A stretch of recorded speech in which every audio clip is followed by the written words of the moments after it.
ਓ ਅੱਜ ਫਿਰ ਇੱਕ ਨਵੀਂ ਖੋਜ ਕਰੀਏ। ਸਾਡੇ ਸਰੋਤਿਆਂ ਨੇ ਨਾ ਭੀਮਾ ਸ਼ੰਕਰ ਬਾਰੇ ਕਾਫੀ ਜਾਣਕਾਰੀ ਭੇਜੀ ਹੈ, ਲੇਖ ਵਗੈਰਾ, ਤੇ ਅਸੀਂ ਸੋਚਿਆ ਕਿਉਂ ਨਾ ਇਸ ਤੇ ਇੱਕ ਡੂੰਗੀ ਨਜ਼ਰ ਮਾਰੀ ਜਾਵੇ। ਇਹ ਸਿਰਫ ਇੱਕ ਮੰਦਿਰ ਨਹੀਂ ਹੈ ਨਾ, ਮਤਲਬ ਇਸ ਤੋਂ ਕਿਤੇ ਵੱਧ ਲੱਗਦਾ। ਹਾਂਜੀ, ਬਿਲਕੁਲ ਸਹੀ ਕਿਹਾ। ਦੇਖੋ, ਭੀਮਾ ਸ਼ੰਕਰ ਜਿਹੜਾ ਮਹਾਰਾਸ਼ਟਰ ਦੀਆਂ ਸਹਿਯਾਦਰੀ ਪਹਾੜੀਆਂ 'ਚ ਹੈ, ਉਹ ਅਸਲ 'ਚ ਧਰਮ, ਕੁਦਰਤ ਤੇ ਇਤਿਹਾਸ ਦਾ ਨਾ ਇੱਕ ਕਮਾਲ ਦਾ ਸੁਮੇਲ ਹੈ। ਸਾਡੇ ਕੋਲ ਜਿਹੜੀ ਜਾਣਕਾਰੀ ਆਈ ਹੈ ਉਹਦੇ 'ਚ ਇਸ ਦੇ ਜੋਤਿਰਲਿੰਗ ਹੋਣ ਦੀ ਗੱਲ ਹੈ, ਉੱਥੋਂ ਦੀ ਵਾਈਲਡ ਲਾਈਫ ਸੈਂਚੁਰੀ, ਆਸੇ-ਪਾਸੇ ਕੀ ਕਰ ਸਕਦੇ ਆ ਤੇ ਉੱਥੇ ਪਹੁੰਚਣ ਰਹਿਣ ਦਾ ਕੀ ਹਿਸਾਬ ਕਿਤਾਬ ਹੈ। ਆਪਣਾ ਮਕਸਦ ਹੈ ਵੀ ਇਹ ਸਾਰਾ ਕੁਝ ਜੋੜ ਕੇ ਨਾ ਇੱਕ ਸਾਫ਼ ਜੀ ਤਸਵੀਰ ਸਰੋਤਿਆਂ ਸਾਹਮਣੇ ਰੱਖੀਏ। ਸੁਣਨ 'ਚ ਤਾਂ ਬਹੁਤ ਵਧੀਆ ਲੱਗ ਰਿਹਾ। ਚਲੋ ਫਿਰ ਸ਼ੁਰੂ ਕਰਦੇ ਹਾਂ। ਸਭ ਤੋਂ ਪਹਿਲਾਂ ਇਹ ਗੱਲ ਕਿ ਭੀਮਾ ਸ਼ੰਕਰ ਭਾਰਤ ਦੇ 12 ਪਵਿੱਤਰ ਜੋਤਿਰਲਿੰਗਾਂ ਵਿੱਚੋਂ ਇੱਕ ਹੈ। ਪਹਿਲਾਂ ਤਾਂ ਇਹ ਜੋਤਿਰਲਿੰਗ ਹੁੰਦਾ ਕੀ ਹੈ ਤੇ ਇੱਥੋਂ ਦੀ ਕਹਾਣੀ ਕੀ ਹੈ? ਹਾਂਜੀ, ਦੇਖੋ, ਜੋਤਿਰਲਿੰਗ ਦਾ ਮਤਲਬ ਹੁੰਦਾ ਪ੍ਰਕਾਸ਼ ਦਾ ਥੰਮ ਜਾਂ ਲਾਈਟ ਦਾ ਪਿਲਰ। ਇਹ ਉਹ ਖਾਸ ਥਾਵਾਂ ਨੇ ਜਿੱਥੇ ਮੰਨਿਆ ਜਾਂਦਾ ਕਿ ਭਗਵਾਨ ਸ਼ਿਵ ਖੁਦ ਪ੍ਰਕਾਸ਼ ਦੇ ਰੂਪ 'ਚ ਪ੍ਰਗਟ ਹੋਏ ਸੀ। ਤੇ ਭੀਮਾ ਸ਼ੰਕਰ ਦੀ ਕਹਾਣੀ ਉਹ ਸ਼ਿਵ ਪੁਰਾਣ 'ਚ ਆਉਂਦੀ ਹੈ।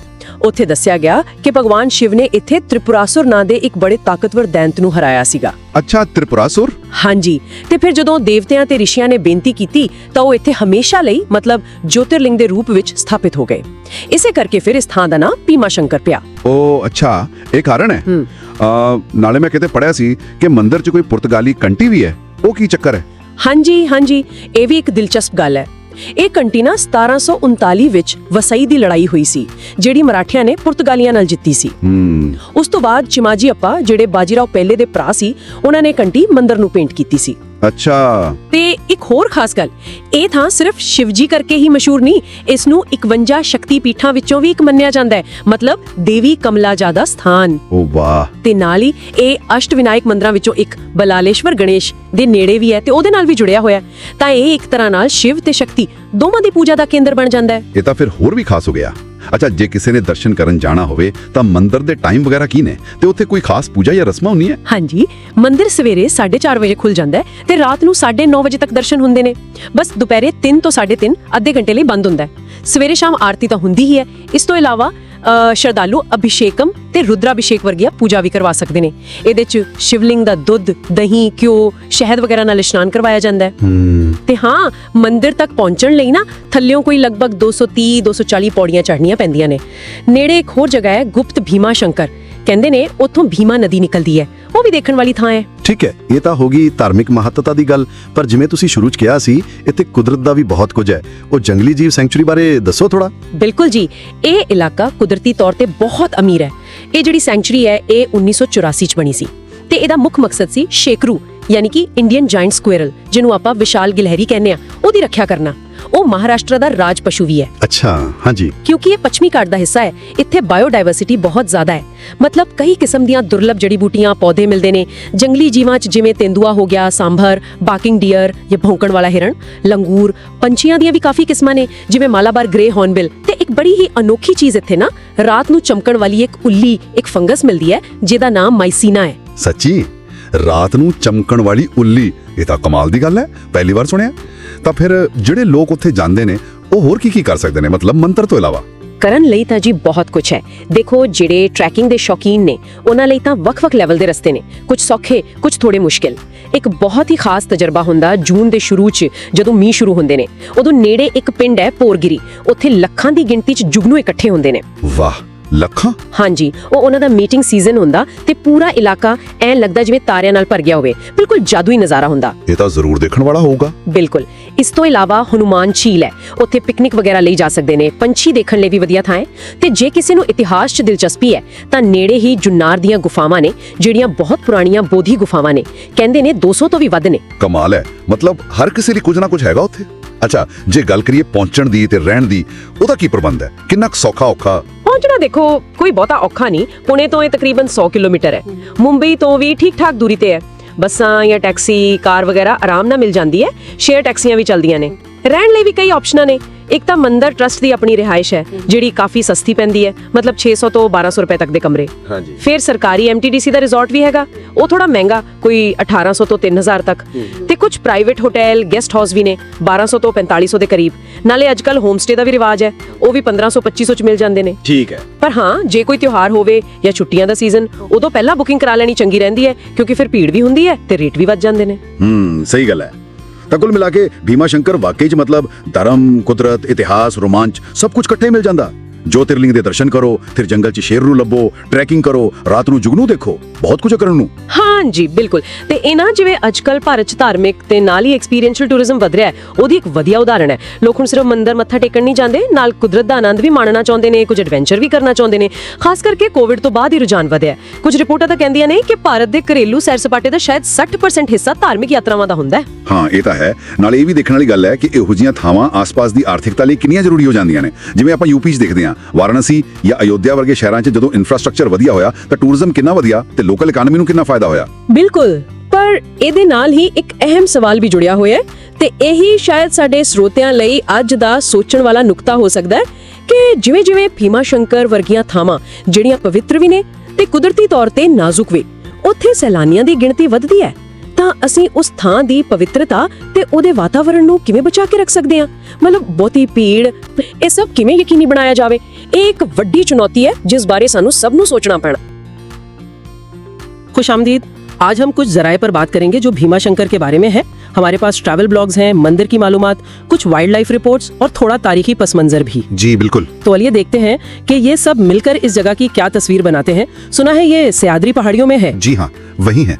और जराए से ये वाज़ेह है कि ये सिर्फ एक आप कह ले मजहबी मकाम नहीं है। अच्छा। हाँ, मतलब रूहानियत तो है ही, लेकिन साथ में कुदरत, तारीख सब कुछ है। तो ये सिर्फ एक ज्योतिर्लिंग नहीं है तो वो 12 में से एक, लेकिन उसके अलावा भी बहुत कुछ है। ये हयातियाती तनव्वो का भी मरकज है और ट्रैकिंग वगैरह के लिए भी लोग जाते हैं। ठीक है, तो फिर शुरू करते हैं इसकी रूहानी अहमियत से, ये ज्योतिर्लिंग वाली बात। जी, तो जराए बताते हैं कि पुणे महाराष्ट्र में है ये मंदिर, और शिव भगवान के जो 12 ज्योतिर्लिंग हैं उनमें छठा माना जाता है। छठा? जी। और महाराष्ट्र के जो 5 हैं उनमें से भी एक है। कुछ जराए तो इसे शक्तिपीठ भी कहते हैं, कमलाजा देवी से मंसूब, और अष्टविनायक यात्रा का भी एक पड़ाव समझते हैं। अच्छा, काफी कुछ है मतलब। और कहानियां इससे जुड़ी कोई खास बात? हाँ, कई कहानियां हैं। एक तो बहुत मशहूर है, त्रिपुरासुर की। त्रिपुरासुर वो कौन था? एक बहुत ताकतवर राक्षस था। कहते हैं शिव भगवान ने यहीं उसे हराया था। अच्छा। और फिर भक्तों ने कहा कि आप यहीं ठहर जाएं, तो वो ज्योतिर्लिंग के रूप में वहीं कायम हो गए। वाह। एक और रिवायत है कि वो यहाँ अर्धनारीश्वर के रूप में जाहिर हुए थे, आधे शिव आधी पार्वती। ओह। और ये लिंगम स्वयंभू कहलाता है, यानी खुद से जाहिर होने वाला। अच्छा, और वो भीमा नदी, उसका भी कुछ ताल्लुक है? जी, कहते हैं कि वो जो नदी है ना, वो असल में शिव जी का पसीना है जो इस जंग के बाद बहा था। दिलचस्प बात है। ये कहानियां वाकई जगह को एक अलग ही एहसास देती हैं। बिल्कुल। और मंदिर खुद कितना पुराना है, उसकी इमारत? देखिए, इसमें पुराना और नया दोनों तर्ज का काम नजर आता है। कुछ हिस्सा तो बहुत पुराना है, शायद 13वीं सदी का। 13वीं सदी? जी, लेकिन जो अभी बड़ा हॉल है, सभा मंडप, और वो जो ऊंचा सा शिखर है, वो 18वीं सदी में नाना फडणवीस ने बनवाया था। अच्छा, यानी बाद में शामिल किया गया। हाँ, इसमें नागरा और हिमाटपंथी दोनों तर्ज तामीर की झलक है। और ये भी जिक्र मिलता है कि शिवाजी महाराज ने भी मंदिर के लिए एहतियात दिए थे। तारीख तो जुड़ी हुई है काफी। जी, और वो दाखिली दरवाजे पर एक बड़ा घंटा भी लगा है, वो भी तारीखी है। वो घंटा? हाँ, वो चिमाजी अप्पा ने तोहफे में दिया था। बाजीराव पेशवा अव्वल के भाई थे 1739 में वासाई की जंग जीतने के बाद। क्या बात है। तारीख की इतनी सारी परतें। लेकिन एक मिनट, जराए में किसी तनाजे का भी जिक्र था मकाम के हवाले से। हाँ, वो एक थोड़ा हसास मामला है। कुछ जराए में इसका जिक्र है। क्या क्या मामला है? वो असल में हाल ही में आसाम हुकूमत ने दावा किया था शिव पुराण का हवाला देकर कि छठा ज्योतिर्लिंग उनके यहाँ कामरूप में है। आसाम में? जी, उनका कहना है कि वो सिर्फ पुराणों में जो लिखा है उसे सामने ला रहे हैं, लेकिन जाहिर है महाराष्ट्र में लोग पुणे वाले भीमा शंकर को ही असल मानते हैं। उसकी तारीखी अहमियत है। तो इस पर इत्तेफाक नहीं है? नहीं, माहिरीन और अकीदतमंदों में अलग अलग राय है। हम तो बस वही बता रहे हैं जो जराए में लिखा है, किसी एक बात की तरफदारी नहीं कर रहे हैं। सही, ठीक है। ये तो हो गई मंदिर और उससे जुड़ी तारीख और कुछ तनाजात की। लेकिन आपने शुरू में कहा था कि यहाँ कुदरत का भी बड़ा दखल है, वो वाइल्ड लाइफ सेंचुरी। जी बिल्कुल। जैसे ही आप मंदिर के इलाके से थोड़ा बाहर निकलते हैं, महाराष्ट्र के घाटों का वो घना जंगल शुरू हो जाता है। अच्छा। ये सेंचुरी खास तौर पर बनाई गई थी शिकरों के लिए। वो महाराष्ट्र का रियासती जानवर है। शिकरो, वो बड़ी गिलहरी? जी जी, इंडियन जायंट स्क्वेरल, वो यहाँ खूब मिलती है। इसके अलावा तेंदुए भी हैं, सांभर हिरन, और परिंदे तो बहुत ही किस्म के हैं। जबरदस्त, यानी नेचर लवर्स के लिए भी बहुत कुछ है। बिल्कुल, हयातियाती तनव्वो के लिहाज से ये जगह बहुत अहम है। और वो लोग जो थोड़ा चलना फिरना एडवेंचर पसंद करते हैं, ट्रैकिंग वगैरह? हाँ हाँ, ट्रैकिंग के लिए तो ये बहुत मशहूर जगह है। खुंडास गांव है करीब में, वहां से 2 रास्ते जाते हैं ऊपर। 2 रास्ते? जी, एक है गणेश घाट, वो थोड़ा आसान है। दूसरा है सिद्धि घाट, वो जरा मुश्किल चैलेंजिंग है। अच्छा, कितना लंबा है ये ट्रैक? तकरीबन 8 किलोमीटर का बनता है। रास्ते में पद्दर किला आता है, नागफनी पॉइंट, वो जगह जिसकी शक्ल सांप के फन जैसी है। मनाजिर बहुत अच्छे हैं। कमाल है। और कोई ऐसी चीज जो बिल्कुल ही अलग हो, जो सिर्फ भीमाशंकर में मिले? एक बहुत ही खास चीज है जिसका कई ट्रैवल ब्लॉग्स में जिक्र है, जुगनुओं का त्योहार। जुगनू? जी, लाखों जुगनू। भोरगिरी गांव है पास में, वहां जून में मॉनसून से बिल्कुल पहले रात को लाखों जुगनू जमा होते हैं। वो मंजर कहते हैं जादुई होता है। वाह, ये तो वाकई मुनफरिद बात है। उसके अलावा हनुमान झील है, पिकनिक के लिए अच्छी है। मॉनसून में आबशार बहुत खूबसूरत हो जाता है। और एक खास किस्म की फंगस भी है वहाँ, माइसीना। फंगस? जी, जो रात को अंधेरे में चमकती है। क्या बात है। हाँ, और करीब में साक्षी गणपति मंदिर भी है और जिन्नर के गार भी हैं। वो पुराने बुद्ध मत के गार हैं। बहुत कुछ है देखने को। तो अगर कोई जाना चाहे तो कब जाना बेहतर है और कैसे? देखें, जराए तो कहते हैं जून से फरवरी का मौसम अच्छा रहता है। मॉनसून और सर्दियाँ? जी, पुणे से करीब पड़ता है, तकरीबन 110 किलोमीटर। वहां से बस या टैक्सी आराम से मिल जाती है। मुंबई से भी जा सकते हैं। रेल से जाना हो तो पुणे स्टेशन, और हवाई जहाज से तो पुणे एयरपोर्ट। ठीक है।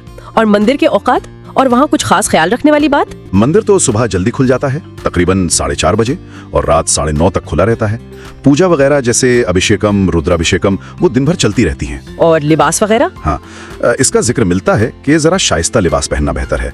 मतलब शॉर्ट्स या मिनी स्कर्ट्स वगैरह पहनकर जाने की इजाजत नहीं है। ठीक है, ये तो जरूरी मालूमात है। जी। तो मजमूई तौर पर देखें तो भीमाशंकर एक ऐसी जगह लगती है जहाँ कई चीजें एक साथ मिल रही हैं। गहरी रूहानियत है, खूबसूरत फितरत है, पुरानी तारीख है और थोड़ा एडवेंचर भी। बिल्कुल, जराए से यही तासुर मिलता है। ये सिर्फ एक, जिसे कहते हैं ना, तीर्थ स्थान, जी, वो नहीं है। ये एक पूरा पैकेज है, एक मुकम्मल तजुर्बा। हर तरह के लोगों के लिए कुछ ना कुछ है। सही। मतलब एक ही जगह के कई रंग हैं, कई पहलू हैं। यकीनन। और यहीं से एक अहम सवाल भी जहन में आता है जिस पर शायद सोचना चाहिए। वो क्या? वो ये कि जब किसी जगह की इतनी गहरी तारीखी, मजहबी और कुदरती अहमियत हो, तो क्या ये मुमकिन है कि हम वहाँ बढ़ती हुई सियाहत, खास तौर पर जो मजहबी सियाहत बढ़ रही है, हाँ, उसके और उस जगह के नाजुक माहौल और विरसे के तहफ़्फ़ुज़ के दरमियान एक सही तवाज़ुन कायम रख सकें? ये एक बड़ा चैलेंज है आजकल ऐसी जगहों के लिए। भारत में एक ऐसी चमत्कारी जगह है जहां शिव ज्योतिर्लिंग के रूप में बसे हैं और वहीं देवी सती का एक अंश भी गिरा था। एक ही स्थान पर शिव और शक्ति का ऐसा संगम कहीं और नहीं मिलेगा। लीजिए, खुल गया वो रहस्य जिसका आपको इंतजार था। नमस्कार। आज हम चलेंगे महाराष्ट्र के पुणे जिले में सह्याद्री की उन रहस्यमयी और हरी भरी पहाड़ियों के बीच जो मानसून में बादलों से बातें करती हैं और जहां की हवा में आज भी एक अनोखी शांति और शिव तत्व की दिव्यता घुली हुई है। यहीं पर बसे हैं छठे ज्योतिर्लिंग श्री भीमाशंकर धाम। ये सिर्फ एक मंदिर नहीं बल्कि एक ऐसा अनमोल खजाना है जहाँ प्रकृति और परमात्मा एक होकर अपने भक्तों को आशीर्वाद देते हैं। पर इस जगह का नाम भीमाशंकर क्यों पड़ा? इसके पीछे एक बड़ी ही पावरफुल कहानी है। कहते हैं रावण के भाई कुंभकर्ण का एक बेटा था भीम, जिसने ब्रह्मा जी को प्रसन्न करके अजय होने का वरदान पा लिया।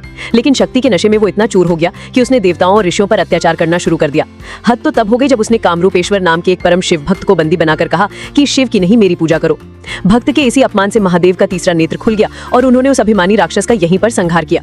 और जो अगली बात है वो तो आपको हैरान कर देगी। उस भयंकर युद्ध के दौरान भगवान शिव के शरीर से जो पसीने की बूंदें गिरी, उनसे एक पूरी नदी बन गई जिसे आज हम भीमा नदी के नाम से जानते हैं। पर इस धाम का चमत्कार सिर्फ यहीं तक सीमित नहीं है। यही वो पवित्र स्थान है जहां देवी सती की नाभि गिरी थी, जिससे ये जगह एक शक्तिशाली शक्तिपीठ भी बन गई, जिसकी रक्षा स्वयं काल भैरव भीमा लोचन के रूप में करते हैं। जरा सोचिए, एक ही धरती पर शिव और शक्ति की ऊर्जा का ऐसा दुर्लभ संगम। यहाँ की हवा में महसूस होने वाली दिव्यता का यही तो राज है। यहाँ के शिवलिंग का आकार काफी बड़ा और मोटा है, इसलिए प्यार से भक्त मोटे मोटे महादेव भी कहते हैं। मंदिर की बनावट भी अपने आप में एक कहानी कहती है। इसमें उत्तर भारत की नागर शैली का ऊंचा उठता हुआ शिखर और महाराष्ट्र की प्राचीन हेमाडपंती शैली की अद्भुत पत्थर की कारीगरी का एक अनोखा मेल देखने को मिलता है, जो इसे और भी खास बनाता है। और सुनिए, ये पवित्र धाम एक विशाल वाइल्ड लाइफ सैंक्चुरी के बीचों बीच बसा है। ये भारत की सबसे बड़ी और बेहद खूबसूरत मालाबार जायंट स्क्विरल का घर है, जो इस बात का सबूत है कि ये पूरा इलाका पश्चिमी घाट के 12 सबसे महत्वपूर्ण बायोडाइवर्सिटी हॉटस्पॉट्स में से एक है। तो कल्पना कीजिए, एक तरफ महादेव की भक्ति में डूबा मन और दूसरी तरफ पेड़ों पर फुदकती इस रंग बिरंगी गिलहरी का अद्भुत नजारा। सच में यहाँ आकर आत्मा तृप्त हो जाती है। तो भीमाशंकर सिर्फ एक ज्योतिर्लिंग नहीं बल्कि एक शक्तिपीठ भी है। यहीं पर शिवजी के पसीने से पवित्र भीमा नदी का जन्म हुआ था और ये पावन धरती दुर्लभ जायंट स्क्विरल का घर भी है। आपको भीमाशंकर ज्योतिर्लिंग की कौन सी कथा सबसे ज्यादा प्रेरित करती है? क्या वो शिवजी के क्रोध की है या उनके शांत स्वरूप की? नीचे कमेंट्स में जरूर बताएं। वीडियो अच्छा लगा तो एक लाइक तो बनता है और अपने दोस्तों के साथ शेयर करना बिल्कुल ना भूलें। वादा है अगला वीडियो इससे भी ज्यादा दिव्य और ज्ञान से भरा होगा। जल्दी से सब्सक्राइब का बटन दबा दीजिए।